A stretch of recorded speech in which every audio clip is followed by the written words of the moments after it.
Today we'll explore the key differences between structure-borne and airborne sound transmission, conduct a simple experiment, and introduce practical solutions for effective control, featuring our anti-vibration systems under the trade name Vibro. In engineering, understanding how sound travels is crucial.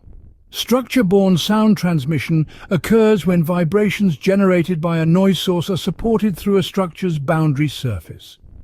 This transmission method is particularly important in various industries, ensuring that noise is not only heard but also felt. Let's distinguish it from its counterpart, airborne sound transmission. Airborne sound travels through the air and is typically what we think of when hearing everyday noises.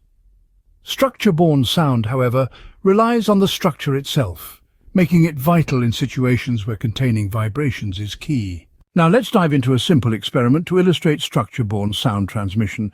We have a vibrating source placed on a surface. Watch closely as the vibrations travel through the structure, creating audible noise on the other side.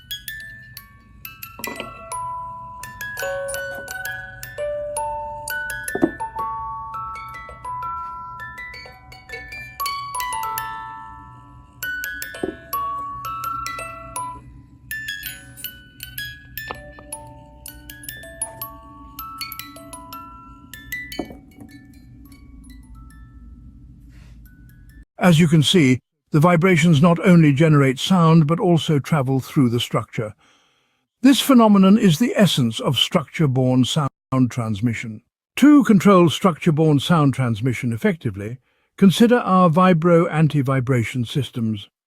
Our range includes mounts, pads and hangers designed to isolate and dampen vibrations, preventing them from spreading throughout the structure.